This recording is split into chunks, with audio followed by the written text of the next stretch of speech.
오늘 은혜 받으실 말씀은 누가복음 15장 11절에서 32절 말씀입니다. 또 이르시되 어떤 사람께 두 아들이 있는데 그 둘째가 아버지에게 말하되 아버지여 재산 중에서 내게 돌아올 분깃을 내게 주소서 하는지라 아버지가 그 살림을 각각 나누어 주었더니 그 며칠이 안 되어 둘째 아들이 재물을 다 모아가지고 먼 나라에 가 거기서 허랑방탕하여 그 재산을 낭비하더니 다 없앤 후 그 나라에 크게 흉년이 들어 그가 비로소 궁핍한지라 가서 그 나라 백성 중 한 사람께 붙여 사니 그가 그를 들로 보내어 돼지를 치게 하였는데 그가 돼지 먹는 지엄 열매로 배를 채우고자 하되 주는 자가 없는지라 이에 스스로 돌이켜 이르되 내 아버지에게는 양식이 풍족한 풀뿐이 얼마나 많은가 나는 여기서 추려 죽는구나. 내가 일어나 아버지께 가서 이르기를 아버지 내가 하늘과 아버지께 죄를 지었사오니 지금부터는 아버지의 아들이라 일컬음을 감당하지 못하겠나이다. 나를 품꾼의 하나로 보소서 하리라 하고 이에 일어나서 아버지께로 돌아가니라. 아직도 거리가 먼데 아버지가 그를 보고 척연이 열려 달려가 목을 안고 입을 맞추니 아들이 이르되 아버지 내가 하늘과 아버지께 죄를 지었사오니 지금부터는 아버지의 아들이라 일컬음을 감당하지 못하겠나이다 하나 아버지는 종들에게 이르되 제일 좋은 옷을 내다가 입히고 손에 가격지를 끼우고 발에 신을 신기라. 그리고 살찐 송아지를 끌어다가 잡아라. 우리가 먹고 즐기자. 이 내 아들은 죽었다가 다시 살아났으며 내가 잃었다가 다시 얻었노라 하니 그들이 즐거워하더라. 맏아들은 밭에 있다가 들어와 집에 가까이 왔을 때 풍악과 춤추는 소리를 듣고 한 종을 불러 이 무슨 일인가 물은데 대답하되 당신의 동생이 돌아왔으며 당신의 아버지가 건강한 그를 다시 맞아들이게 됨으로 인하여 살찐 송아지를 잡았나이다 하니 그가 노하여 들어가고자 하지 아니하거늘 아버지가 나와서 권한대 아버지께 대답하여 이르되 내가 여러의 아버지를 섬겨 명을 어김이 없거늘 내게는 염소 새끼라도 주어 나와 내 벗으로 즐기게 하신 일이 없더니 아버지의 살림을 창녀들과 함께 삼켜버린 이 아들이 돌아오며 이를 위하여 살찐 송아지를 잡으셨나이다. 아버지가 이르되 예 너는 항상 나와 함께 있으니 내 것이 다 내 것이로되 이내 동생은 죽었다가 살아났으며 내가 잃었다가 얻었기로 우리가 즐거워하고 기뻐하는 것이 마땅하다 하니라. 아멘.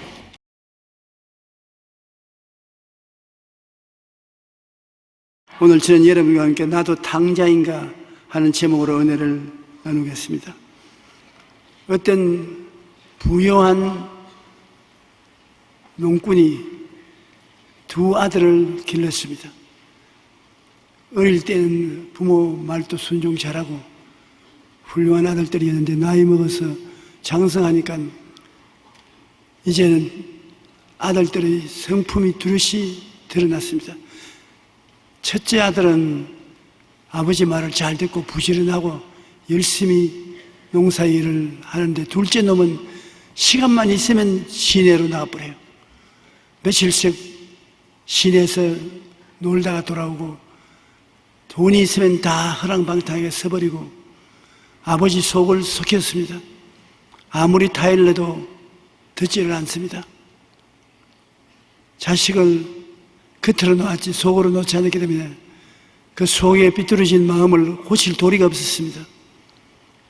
그런데 어느 날 둘째가 아버지께 와서 말했습니다. 아버지, 기왕 아버지는 세상 뜰 것 아닙니까? 뜨시면 재산은 아버지가 가지고 못 가니까 미리 나누어 주십시오. 내게 속한 분깃을 내게 주십시오. 정말 야박한 일입니다. 내일 세상 뜰 것이라도 영원히 살 것처럼 생각하고 받들어야 될 것인데 아직도 챙챙한 아버지를 보고 곧 세상 뜰 것이니 재산을 나누어 달라고 강청을 했습니다. 자식의 강청에 이겨낼 아버지가 없습니다. 하루 이틀도 아니고 계속해서 아버지에게 간청하니까 아버지가 재산을 반쪽씩 나누어서 맏아들과 둘째 아들에게 주었었습니다. 그 둘째가 그것을 곧장 가지고서 청산해서 돈으로 만들어서 아버지가 보지 않은 먼 나라로 떠나가 버렸습니다. 그리고 돈이 있고 젊은 사람이니 친구들이 얼마나 따른지 몰라요. 아주 영웅입니다. 친구들이 따르고 돈 있으면 또 화려한 카바레나 카페에 가서 놀기 때문에 여자들도 많이 따릅니다. 돈이 한없이 있는 것이 아니지 않습니까? 자꾸 쓰니까 돈이 점점 없어서 나중에는 바닥이 났습니다. 그런데 그 도시에 기근이 다가왔습니다. 직장도 없고 돈도 없는데 기근이 다가왔으니 이제 살아갈 도리가 없습니다. 그때야 비로소 그는 큰일 났다 생각이 났습니다. 기근이 다가오면 남자들은 뭐 하는지 압니까? 포켓에 손을 넣고 자꾸 뭐 있는지 찾아봅니다.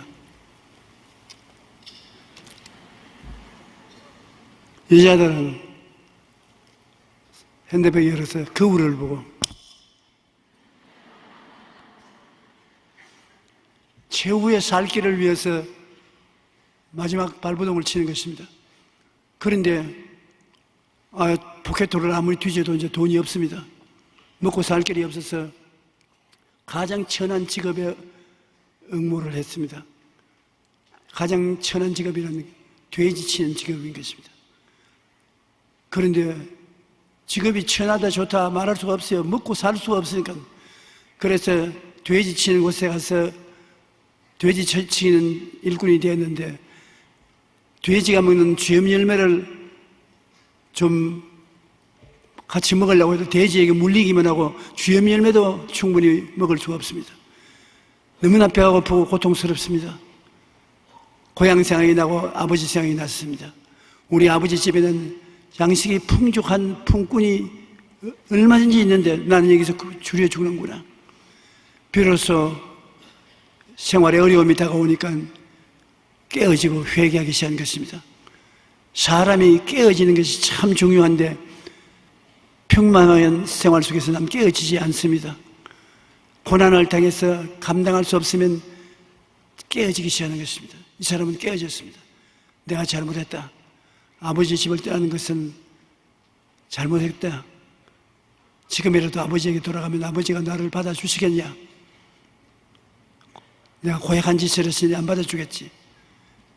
그러므로 아들로 취급을 하지 않고 품꾼의 하나로 보아달라고 가면 아버지가 보아주실지 모르겠다. 그래서 그는 하루 결심을 하고 아버지에게로 돌아가기로 작정했습니다.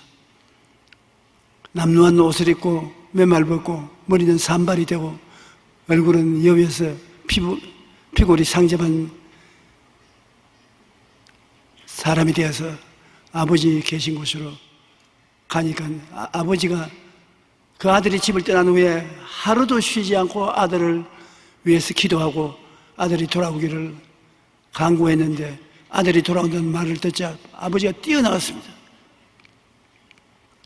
아들이 뛰어온 것이 아니라 아버지가 뛰어나가서 오는 아들을 맞이해서 얼싸안고 입을 맞추고 야 이놈아 어찌하여 집을 떠나서 어디가 살다가 이 모양이 돼서 오느냐.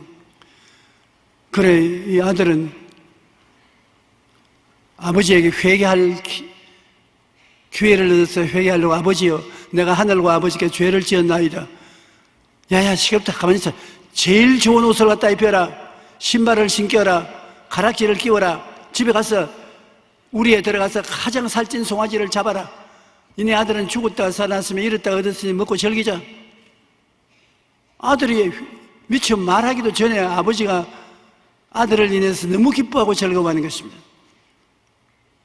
아버지에게 나는 아들로 일컬음을 받을 자격이 없으니 종 중에 하나로 봐주시옵소서. 대답도 안 합니다. 아들로 받아들인 증거로서 가락지를 끼워주고 신발을 신겨주고 좋은 옷을 입혀서 환영을 했습니다. 이것이 아버지의 심정입니다. 아버지가 아니면 이렇게 할 사람이 없습니다. 자식은 아버지를 그렇게 사랑할 수 없지만 아버지는 자식을 그렇게 사랑하게 되는 것입니다. 그래 집에 아들을 데려가서 아버지가 기뻐하고 즐거워하고 너무 좋아합니다. 그런데 맏아들이 밭에서 일하고 난 다음 집으로 돌아오는데 요란스러운 소리가 나고 휘황찬란하게 불을 켜놓고 노래소리가 들리고 춤추는 모습이 보여서 이거 웬일인가? 종을 불러서 물었습니다.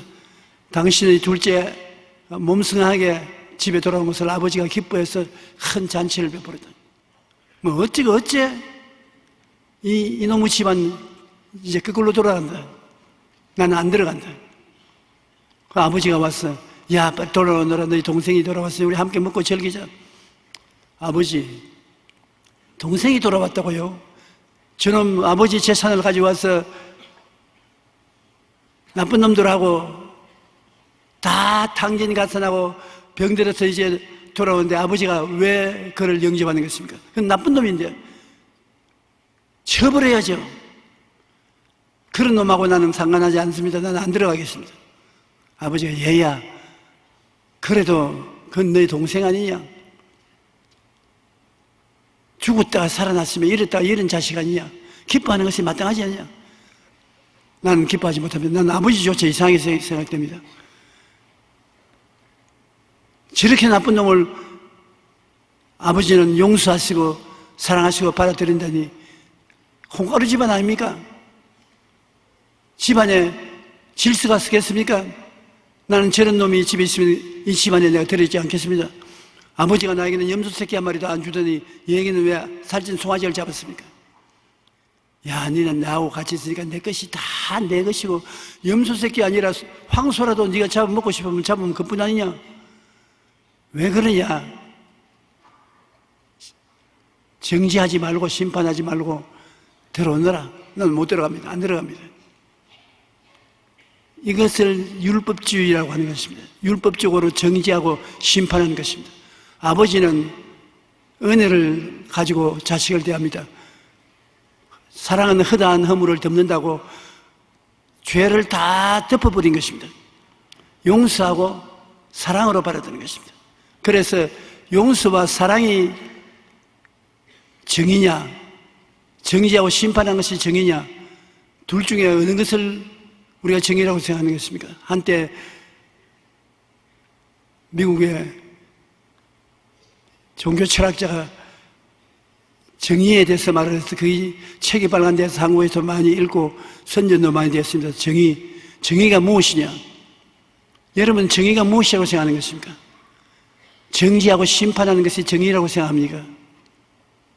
그런데 이 성경에 보면은 정지하고 심판하는 것이 정의가 아니라 교회의 정의, 하나님의 정의는 용서하고 사랑하는 것이 하나님의 정의라고 말하는 것입니다. 사랑은 허다한 허물을 덮고 사랑이 율법의 완성이라고 성경은 말하고 있는 것입니다. 우리가 사람을 보면 여러분 삼위일체로 되어 있지 않습니까? 우리 사람은 육체적 사람, 혼의 사람, 영의 사람으로 되어서 삼위일체가 되어 있습니다. 여러분도 지금 앉아 계시지만 여러분이 영의 사람, 혼의 사람, 육의 사람, 세 사람이 합쳐서 하나가 된 것입니다. 아버지, 성부, 성자, 성령이 삼위일체인 것처럼 우리는 하나님의 형상과 모양대로 지어받았으므로 영의 나와 혼의 나와 육의 나 삼위일체가 되어 있는 것입니다.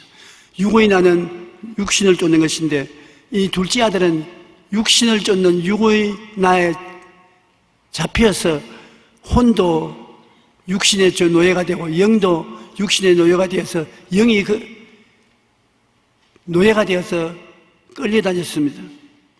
육신의 정욕, 안목의 정욕, 이생의 자랑의 노예가 되어서 영도 혼도 끌려갑니다.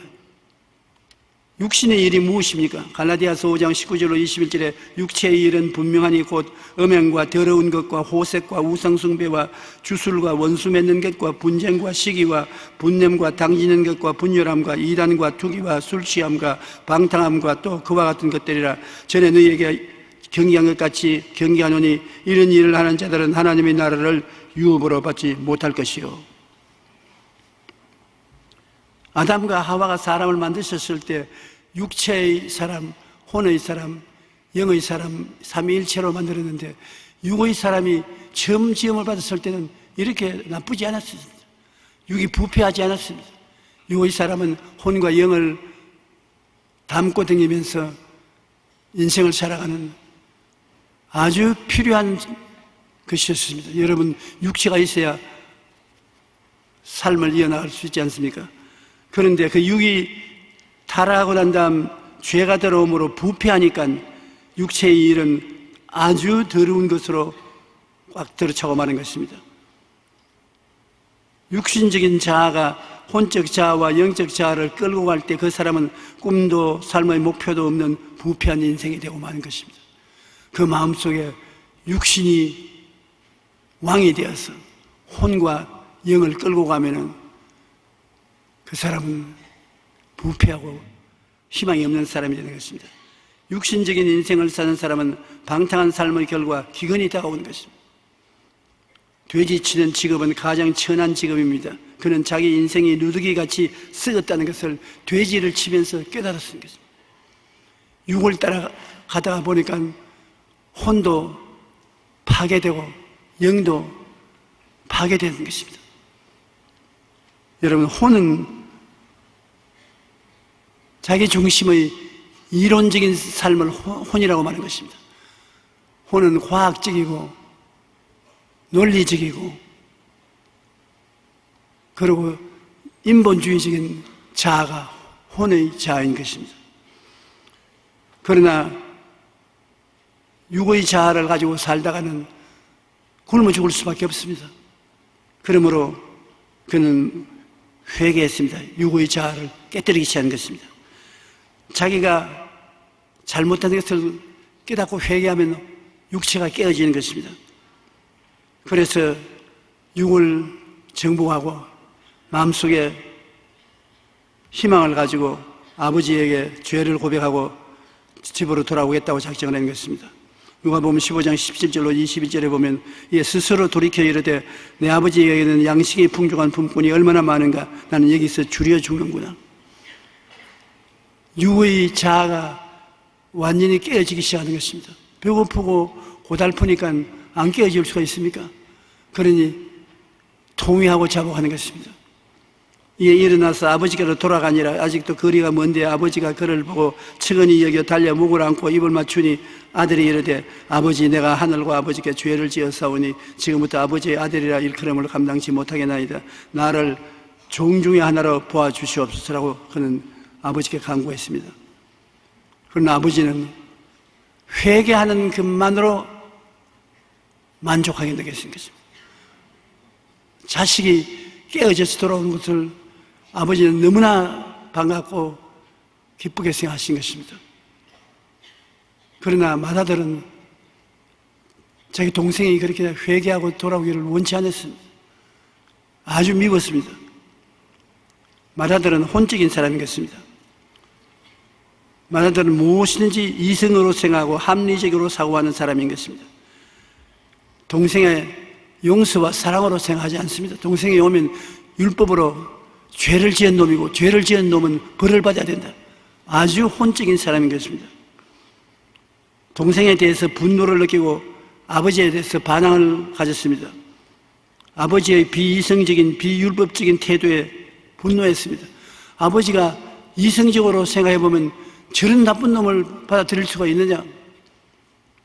우리 아버지가 법을 무시해도 유품성가 있지 집안 재산을 가지고 나가서 탕남 탕녀와 함께 다 먹어버린 이 자식을 그대로 내버려 둘 수 있습니까? 아버지도 잘못되었고 동생은 더 잘못되었다고 생각하는 것입니다. 그러므로 동생인 둘째에게 사정없는 정죄와 심판을 내린 것입니다. 동생의 허당한 허물을 덮고 사랑을 베푸는 아버지에게 분노가 넘쳐났습니다. 저런 분이 우리 아버지가 될 수 있냐? 저런 부패한 동생을 내버려 두고 사랑하다니 있을 수가 있느냐? 굉장히 분노했습니다. 여러분 한번 생각해 보십시오. 누가 하나님 앞에서 의롭다함을 입습니까? 동생을 정죄하고 심판한 그 형이 올바른 것입니까? 그 동생을 용서하고 사랑해주는 아버지가 올바른 것입니까? 하나님 앞에서 누가 옳습니까? 예수님께서 한 번은 유대 사회에서 아주 천대하는 세리와 함께 식사하니까 사람들이 비난했습니다. 하나님의 아들이라는 사람이 죄 덩어리인 세리들과 함께 밥을 먹다니 있을 수가 있느냐? 그 말을 들은 예수님께서 식사하다 말고 이 이야기를 들으라고 했습니다. 두 사람이 교회에 기도하러 갔는데 한 사람은 바리새인이요 한 사람은 세리라.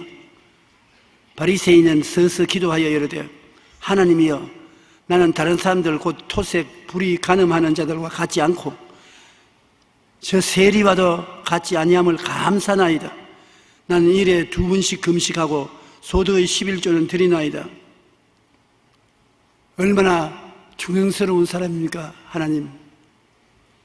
그런데 저 뒤에서 기도하고 있는 세리는 멀리 있어서 눈을 감히 들어 하늘을 쳐다보지 못하고 가슴을 치며 하나님이여 나를 불쌍히 여기소서 나는 죄인으로소이다 했느니라. 내가 너에게 이르니 이 두 사람 중에 누가 의롭다함을 입고 집으로 돌아가느냐? 그 사람들은 뭐라고 말하겠습니까? 말할 필요 없이 바리새인이지요. 일주일에 이틀에 한 번씩 금식하고 11조는 다 내고 방종하지 않고 올바르게 살고 그 사람이 의로운 사람 아닙니까? 그냥 있었으면 의롭다고 칭하면 좋겠는데 뒤에 세리를 욕을 했단 말입니다. 저 세리와 같이 나쁜 놈 생활하지 않습니다. 세리를 정죄하고 심판했기 때문에 누가 더 의로우냐? 예수님께서 말하기를 내가 너에게 이르노니 이에 저 바리새인이 아니고 이 세리가 의롭다 하심을 받고 그의 집으로 내려갔느니라. 우리가 생각해도 기가 막힌 노릇인 것입니다. 이 바리새 교인은 정말로 율법주의적으로 깨끗하고 잘 살았는데 자기가 잘 사는 것은 좋은데 이웃 사람을 정죄하고 심판하기 때문에 하나님께 인정을 받지 못했습니다. 우리의 정의라는 것은 나만 올바르게 사는 것이 아니라 이웃 사람을 정죄하고 심판하지 말아야 되는 것입니다. 이 세리는 자기의 죄를 알고 가슴을 치고 하나님께 용서해달라고 간구했는데 예수님께서 말하기를 이 사람이 하나님 앞에서 의롭다함을 받고 집으로 내려갔느니라고 했는 것입니다. 무릇 자기를 높이는 자는 낮아지고 자기를 낮추는 자는 높아지리라고 했는 것입니다.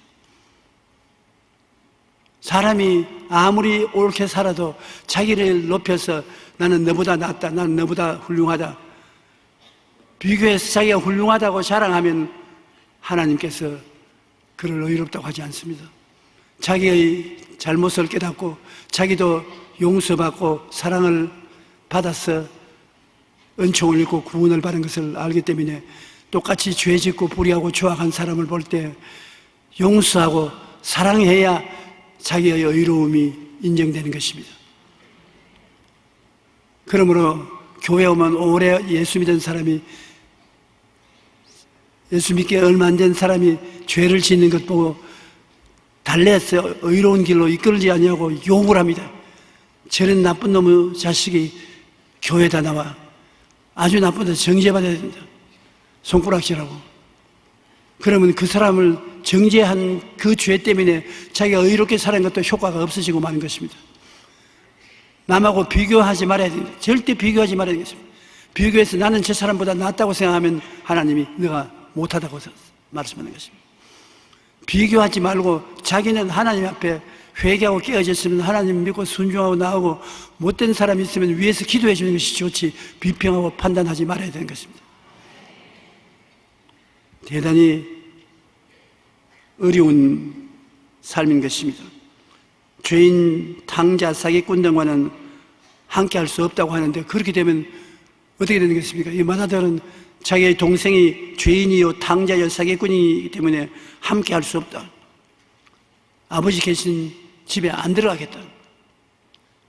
그럼 이거는 무엇과 같으냐면 죄인과 탕자와 사기꾼을 받아들이는 하늘 아버지 천당에 나는 안 들어가겠다. 아버지가 천당에 죄인이나 탕자나 사기꾼들을 용서하고 사랑해서 데리고 간다면 나는 그런 천당에 안 들어가겠다. 안 들어가면 어딜 갑니까? 만당은 없으니까 지옥에 내려가야지. 지옥에 내려가야지. 누가복음 15장 28절로 30절에 보면 그가 노하여 들어가고자 아니하거늘 아버지가 나와서 구원한데 아버지께 대답하여 이르되 내가 여러의 아버지를 섬겨 명을 어김이 없거늘 내게는 염소 새끼라도 주어 나와 내 벗으로 즐기게 하신 일이 없더니 아버지의 살림을 창녀들과 함께 먹어버린 이 아들을 돌아오매 이를 위하여 살찐 송아지를 잡았나이다. 그러니 아버지 잘못해도 여간 잘못하지 않았다고 생각했는데 그렇지 않습니다. 아버지는 사랑과 용서를 원합니다.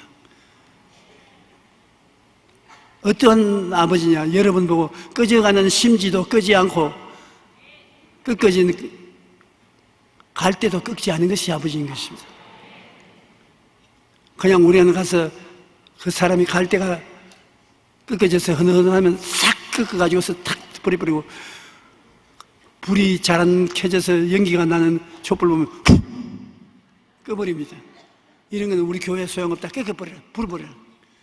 그래도 하나님은 꺼져가는 심지를 잘 돌보아서 불이 잘 붙게 하고 상처 입은 갈 때는 첨예해서 꼿꼿이 서게 해주시고 하는 사랑의 하나님이 것입니다. 내가 자비를 원하고 제사를 원치 않는다. 종교적인 의식과 형식으로 크게 차려서 하나님 앞에 제사 드리는 것은 내가 원하는 것이 아니다. 나는 와서 회개하는 사람을 원한다. 하나님이 이 세상 오신 것은 죄인을 구원하기 위해서 죄인 있는 곳에 하나님이 가시는 것입니다. 의원이 설대 있는 것은 병자 있는 것입니다. 아버지는 죄인 있는 데 가셔 죄인을 구원하시고 병든 자가 찾아가서 병든 자를 고치시고 배고픈 자에게 찾아가서 배고픈 자를 먹이시고 슬픔 우는 자에게 같이 가서 함께 울어주고 동정해 주시는 하나님이신 것입니다. 그러므로 하나님 앞에 우리가 나아가서 큰 사랑과 위로를 받을 수 있는 것은 아유 저런 사랑 요한 3서 2장 노래를 안 부르고 시작했네. 사랑하는 자여 내 영혼이 잘됨같이 내가 범사에 잘되고 강건하기를 내가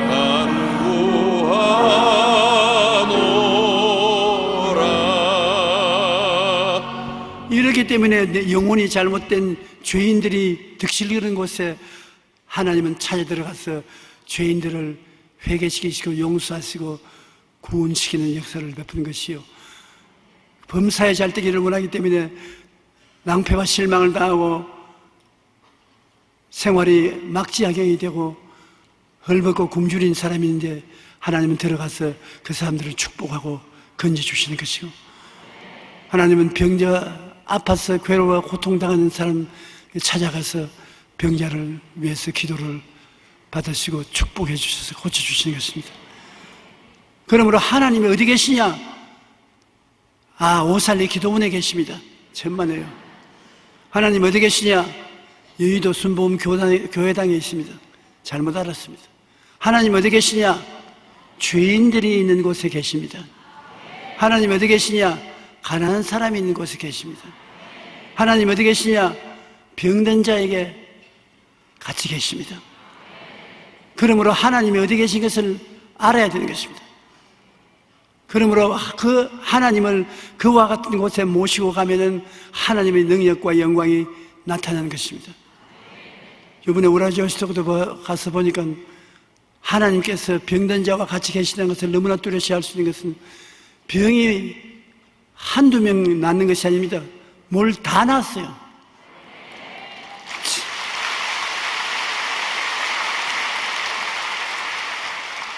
치료하는 하나님의 역사니까 사람들이 모두 병이 낫고 얼마나 기뻐하고 즐거워하는지 형언할 수 없습니다. 그 하나님이 그걸 보기를 원하신단 말입니다.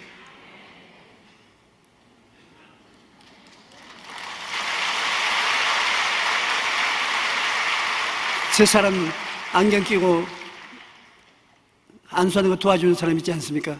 저 사람이 내가 20년 전에 우라지오스토크에 왔을 때 초등학교 학생이었는데, 아버지는 누구야? 아버지는 자기 지역의 공산주의 사령관이었습니다. 그래서 모스크바에서, 서울에서 연락이 오면 그 연락을 받아서 공산주의를 보호하는 사람인데, 그렇게 하기 위해서 모스크바 연락을 하기 위해서 단파 라디오를 갖다 놨어요. 단파 라디오는 일반 사람은 못 듣는 것인데, 그래 그 단파 라디오가 밤이 되면 이 청년이 들어가서 그것을 틀어서 제주도에서 방송하는 소련의 기독교 방송을 들었어요. 아버지는 공산주의자고 아들은 제주도에서 전파하는 라디오 방송을 들어가지고서 예수를 믿게 됐어요. 그리고 그 방송을 듣고 믿음이 자라서 목사가 됐어요.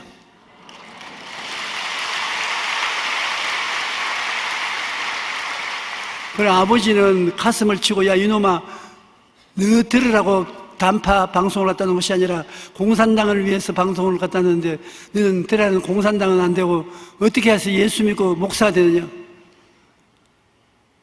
아버지는 잘못 따라갔습니다. 공산당은 마귀의 당입니다. 나는 그 단파를 통해서 한국 기독교에서 전파하는 복음을 듣고 참 진리를 깨달았습니다. 그래서 내가 집회할 때 참석도 하고, 이번에는 주치자가 되어서 나의 안내자가 되어서 도와주었습니다.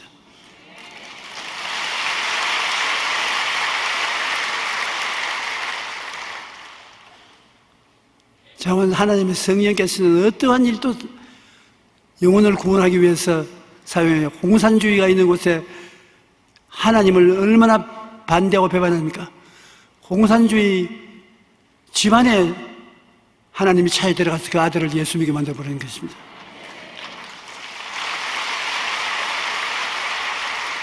그러므로 여러분 집중에 아주 죄를 많이 짓고 방탕한 놈은 도저히 지금 구원받을 수 없다고 생각하는 사람이 있는데, 그 사람이 제일 먼저 구원받습니다. 하나님이 죄인과 같이 계시기 때문에. 제일 병들고 못난 놈이 하나님을 먼저 믿고 나중에 인생에 성공하고 효도하는 것입니다. 우리 하나님은 우리가 생각하는 것과 틀립니다. 그러므로 여러분 스스로 자랑하면 하나님은 싫어하는 것입니다. 못난 것을 깨닫고 회개하면 같이 계시도, 자랑하면 하나님이 냄새가 난다고 떠나가 버리고 마는 것입니다. 여기에 맏아들은 혼의 아들이고 둘째 아들은 육의 아들이고 아버지는 영적인 아버지였습니다. 용서와 사랑으로 탕자를 품에 품는 것은 영적인 아버지가 그렇게 할 수 있는 것입니다. 누가복음 15장 20절에 아직도 거리가 먼데 아버지가 그를 보고 측은히 달려가 목을 안고 입을 맞추니, 영적인 아버지가 육체적인 자식이 회개하고 돌아오니까 그를 안아서 그를 품어주는 것입니다. 영적인 아버지는 죄인을 구원하기 위한 아버지인 것이기 때문에 절대로 여러분 죄를 짓고 불의하고 추악하고 버림을 받아야 마땅하다고 하나님 버리지 않습니다. 먼저 가서 끌어안는 것입니다. 그래서 구원하기를 원하시는 것입니다. 베드로가 형제가 내게 범죄하면 몇 번이나 용서할까요? 일곱 번 용서할까요? 그때 예수님께서 형제가 너에게 범죄하고 와서 잘못하고 회개하면 하루에 7번씩 70번이라도 용서해줘라.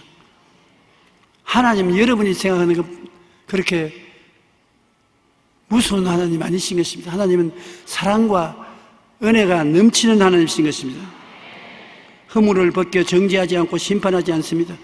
우리와 같이 죄 지은 사람 죄를 전부 벗기고 이거 바라고 죄 지은 거 바라고 그러고 난 다음에 심판하는 사람은 하나님과 같이 하지 않습니다. 하나님께서는 허물을 벗겨 정죄하지 않고 심판하지 않습니다. 베드로전서 4장 8절에 보면 무엇보다도 뜨겁게 서로 사랑할지 사랑은 허다한 죄를 덮나니라. 허다한 죄를 덮어서 용서하고 올바르게 만들어 주시는 것이 하나님인 것입니다. 율법을 무시하는 것이 아니라 사랑으로 완성하는 것입니다. 사랑은 율법이 완성된 것이 사랑인 것입니다. 로마서 13장 10절에 사랑은 이웃에게 악을 행하지 아니하나니 그러므로 사랑은 율법의 완성이라고 말씀한 것입니다. 바울 선생은 하나님의 사랑을 받아서 자기가 되었지 율법의 행위로서 자기가 되었다고 생각하지 않습니다. 디모데전서 1장 12절로 16절에 나를 능하게 하신 그리스도 예수 우리 주께 내가 감사함은 나를 충성되이 여겨 내게 직분을 맡기심이니 내가 전에는 비방자요 박해자요 폭행자였으나 도리어 긍휼을 입은 것은 내가 믿지 아니할 때 알지 못하고 행하는 것이라. 우리 주의 은혜가 그리스도 예수 안에 있는 믿음과 사랑과 함께 넘치도록 풍성하였도다. 빛보다 모든 사람이 받을 만한 이 말이여 그리스도 예수께서 죄인을 구원하시려고 세상에 임하셨다 하였도다. 죄인 중에 내가 괴수라. 그러나 내가 긍휼을 얻은 것은 예수 그리스도께서 내게 먼저 일체의 오래 참으심으로 보이사 후에 주를 믿어 영생된 자에게 본이 되게 하려 하심이라. 여러분이 죄가 많을수록 하나님의 은혜가 많습니다. 여러분이 잘못 살았을수록 하나님은 더 가까이 계셔서 여러분을 잘 살도록 이끌어 주려고 애를 쓰는 것입니다. 이 세상에 온전한 사람은 한 사람도 없습니다. 여러분이 하나님이 부르시는 그 부르심을 향해서 나아가는데 진흙에 뒹굴기도 하고 도랑에 빠지기도 하고 티끌에 먼지가 묻기도 하고 그렇다고 진흙에 빠졌다고 그곳에서 안 가고 주어 앉아서는 안 되지요. 진흙에 뒹굴면서 먼지투성이가 되면서 토랑에 빠지면서 온 몸 전체가 퇴비로 덮어 섰으면서도 비틀거리고 하나님께로 나아가는 이것이 신앙인 것입니다.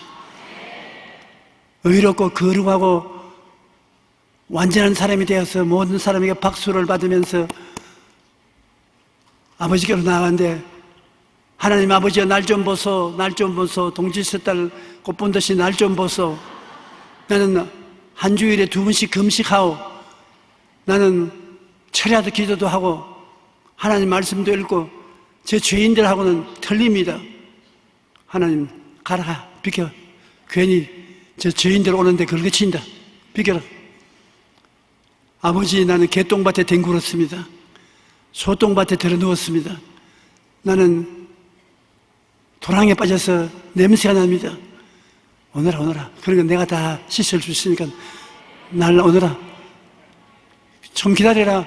여기는 거기가 힘드니까 내가 가서 안아주마. 건져왔어.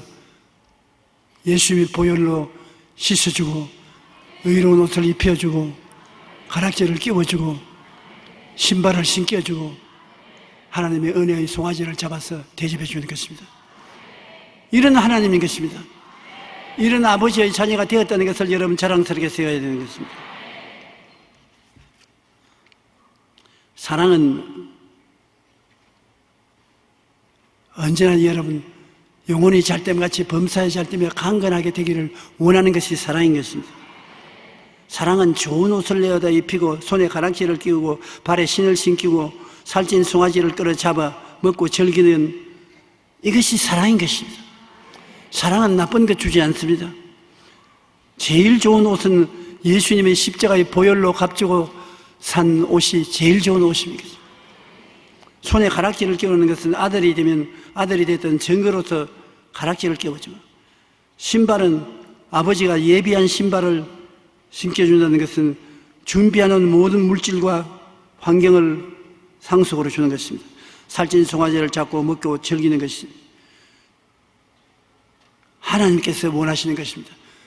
하나님이 여러분을 지금도 보고 너무 좋아해서 어찌할 바를 모르는 것입니다. 우리 하나님께서는 당신의 형상과 모양대로 닮은 사람을 만들어서 그와 함께 영원히 즐기면서 살기를 원하시는 것입니다. 하나님은 여러분 없이 즐겁지 않습니다. 여러분이 계셔서 하나님 앞에 찬송하고 기도하고 예배드리면 그렇게 행복해 하시는 것입니다. 하나님은 여러분이 필요합니다. 그러므로 여러분도 하나님이 필요한 것입니다. 매일같이 하나님을 찾고 하나님 품에 안기 있는 여러분 되시기를 주의 이름으로 축원합니다. 우리는 우리를 구원하시는 하나님 아버지를 깊이 알아야 합니다. 하나님의 사랑하심이 없으면 정죄와 심판이 난무하고 죽이고 죽는 비극이 천지에 충만할 것입니다. 참으로 교회 안의 정의는 용서와 사랑인 것입니다. 한번 따라 말씀하세요. 교회 안에 정의는 용서와 사랑이다. 정죄와 심판이 교회의 정의가 아닌 것입니다.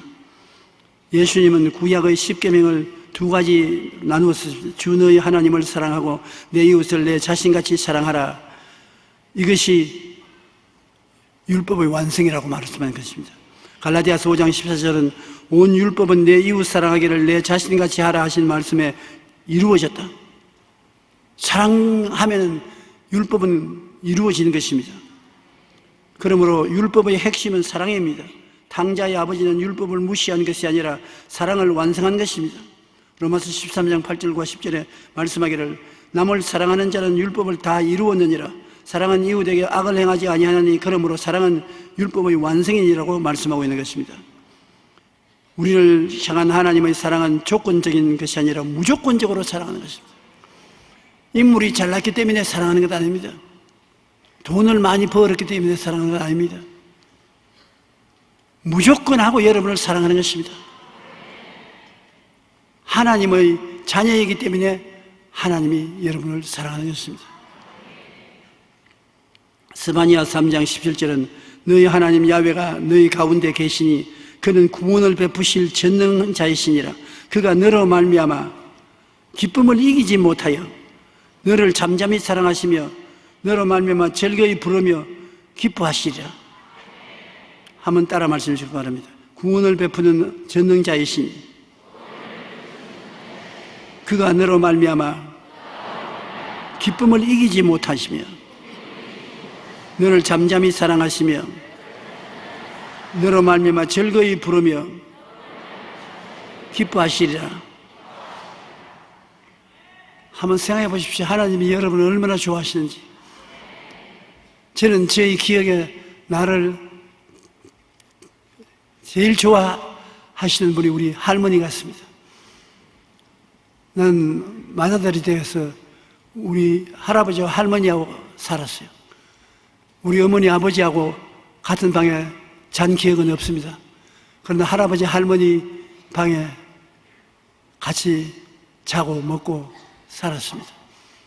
그런데 내가 객지에 중학교 공부를 하러 갔다가 방학 때 할머니에게 간다고 연락을 오면 할머님이 동구 밖에 나가서 늘 내가 오는가 바라보고 있다가 내가 오면 뛰어나와서 나를 끌어안고 아이고 이 내 새끼야, 아이고 이 내 새끼야, 컸네, 키가 벌써 컸네, 모르게 컸네, 야 이놈아 장가가게 됐구나, 아이고 이놈아, 아이고 내 새끼야. 나는 참 귀찮습니다 그때는. 그리고 저는 나를 훌륭한 사람으로 내겨주면 새끼라고 말하지. 강아지 새끼, 토끼 새끼, 병아리 새끼, 내 새끼 그 말이 듣기 싫어요. 야 이놈아 거기 차려줬지. 아이고 내 새끼야. 그러나 할머니가 나를 안고 너무나 좋아하고 어찌할 바를 몰라요.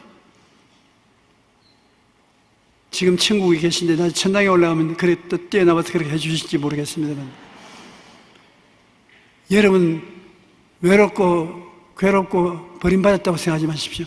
이 스바냐 3장 17절을 생각하십시오. 하나님이 바로 그렇게 여러분을 대하는 것입니다. 아이고 이 자식아, 이 내 새끼야, 어쩌다가 이렇게 괴로움 당왔냐. 다 잊어버려야 좋다. 나하고 같이 있자. 내가 너를 돌봐주겠다.